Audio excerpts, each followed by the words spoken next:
G'day mates, welcome back to my YouTube channel. It's the day before grand finals and we already have some major changes around the map, a whole bunch of beef breaking down, and I want to cover it. We have Clix's team now saying that they're going to land at 4 different POIs and grief the players at them just to prove that if you're contested, you can't do well. But I don't really think that's true. I do think they have made a very big drop swap though. They're going from Retail Road that is now double conned, not by them, by 2 other teams, to then drop on Holy Hedges, which is already double conned. One of those teams being Blake, Scoped, and Okas. Bucky seems pretty positive on social media right now that both Blake's team and Voil's team will leave and they'll get it uncontested. So I want to talk about what that might look like, why they might think this. We also have a breaking down between Degen's team and Colazo's team at Corny Complex, and I don't normally get involved in the beef because it's not really changing anything for the drop spot, but I think Colazo made a really good point about Degen's team that I do want to talk about. We have some other stuff to talk about as well. We have Daequan returning to Twitch, which will also give me a chance to talk about all these big content creators moving to YouTube gaming and what I think about when I see these big swaps on platforms.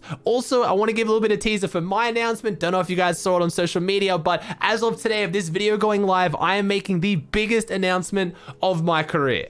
I'm going to be live all weekend doing viewing parties for a whole bunch of the regions for the FNCS Grand Finals. I'll be doing bingo boards for gifted subs, predictions. It's going to be a great time, but if you want to see my announcement live on stream, because this is a big one, you're not going to want to miss it. It is going to be at 4:30 p.m. Eastern Standard Time, 8:30 p.m. GMT, or 6:30 a.m. my time, Sydney time. It's between EU and NA East Round 1 finals. So if you want to swing by and celebrate with me, I promise you won't regret it.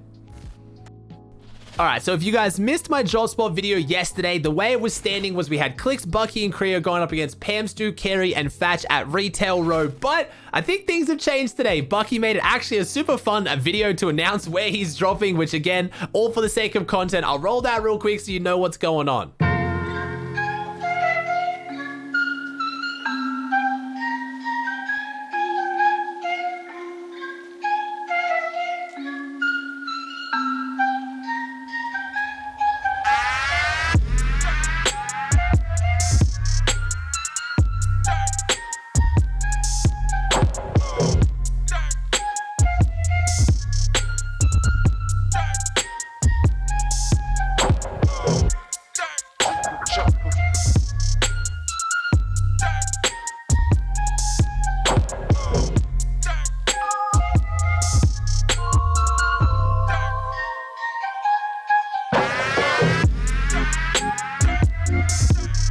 So as you can see there, it looks like Clix, Bucke, and Kreo are switching up their drop spot from dropping on Pam Stu's team at Retail to go to Holy Hedges, which is double contested at the moment by Blake, Scoped, and Okas and Voil's team. Now, Bucke seems pretty confident on social media he'll get the drop to himself, which kind of explains why he might be doing this. They said, W Rise, let's get this.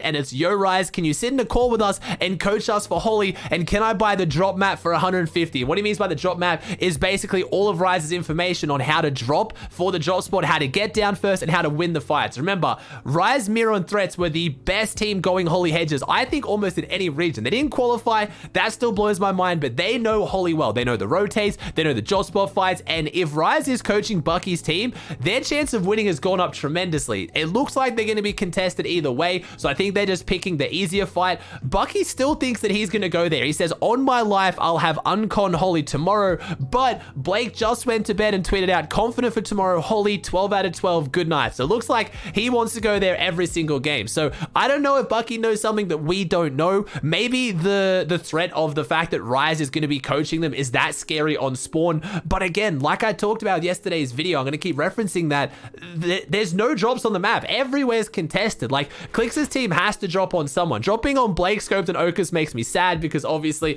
I've been talking about them popping off for seasons now, and I really hoped this would be their season. But again, it's just showing that this map does not fit enough teams for competitive. And I think we have another team now going Retail. Larson tweeted out 12 out of 12 tomorrow, good luck. So Retail is now getting double contested by Pam Stu's team and Larson's team. So if they don't leave Retail, they're in a triple con, but they're going to another triple con. Like, It's going to be a spicy weekend. Whoever's going to walk out from Holy, I don't know. Are any of them actually going to do well? I'm not sure. But for Bugge's team, they are very happy Larson chose retail, because for a little while there, Larson was talking about dropping on Bugge's team. And again, they're my favorite coming into this FNCS. They have Orchard and the IO house. They're looking fantastic with a whole bunch of teams around them to third party. If they stay unconned, I think they have to be the favorites coming into this weekend. But for a little while today, it was looking dicey even for Bugge. So maybe that is where teams go if they want a drop spot. Most players in the other regions aren't getting Orchard and the IO house. They're getting one or the other. So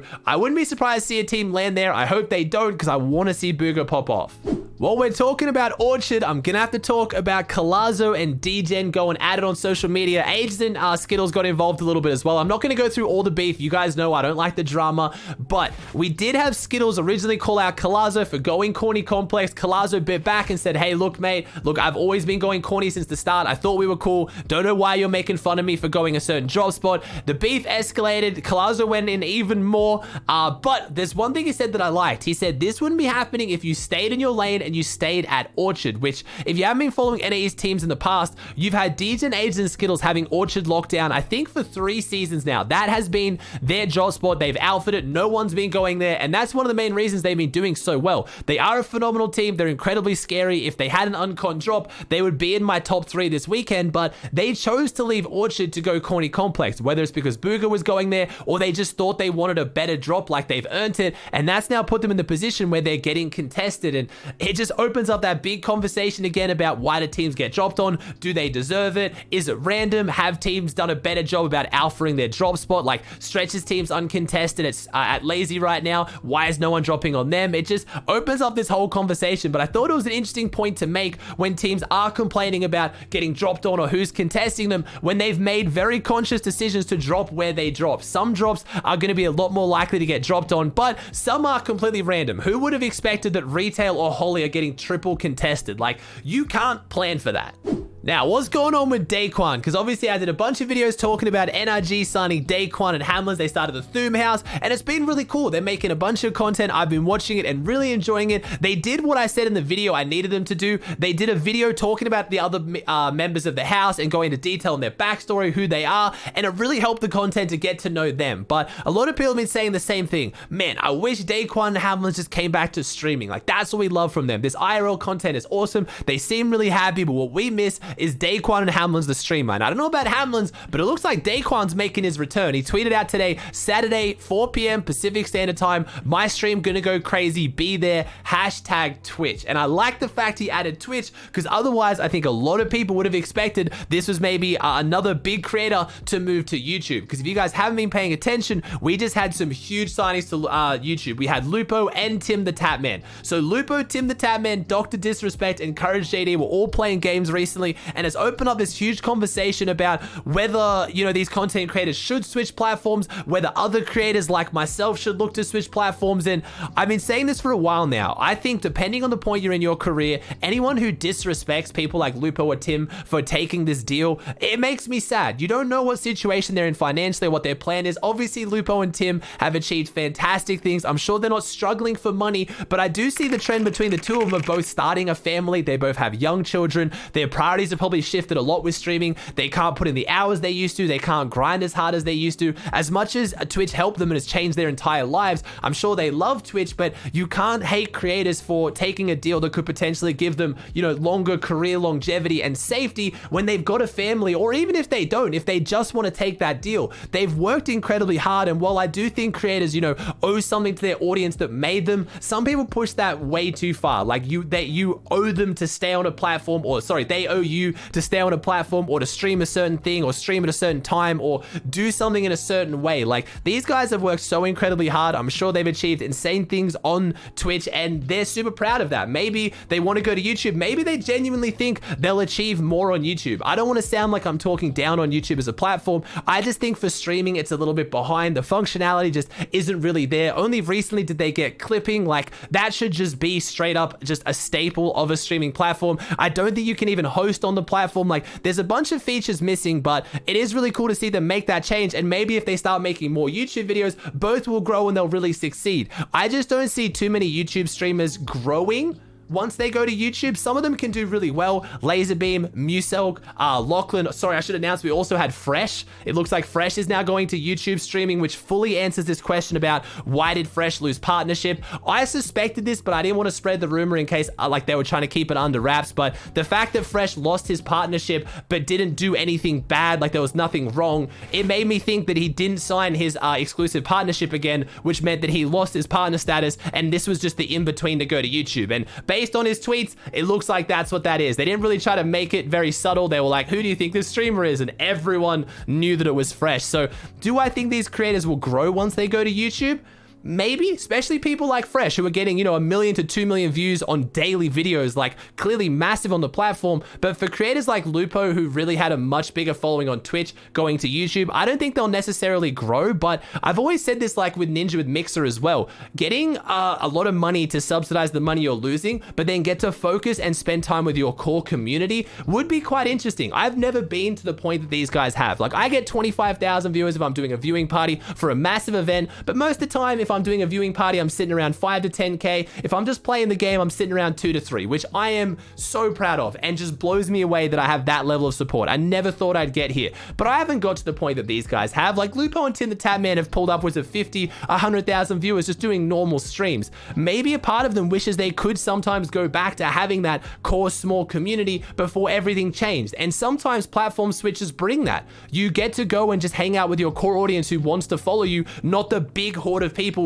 who aren't always necessarily there for you, and the people who can tend to be more toxic. So I just wanted to kind of give that, because you guys always ask me on stream, especially, what do I think about YouTube streaming? What do I think about Facebook? Do I think they're selling out? Like, I just think it's up to each individual creator to do what they want. And if they're still making content and you can still go watch that content, if you care that much, you'll watch them on YouTube. And if you don't care that much, can you really get mad at them for taking a deal that probably is better for them in the long run?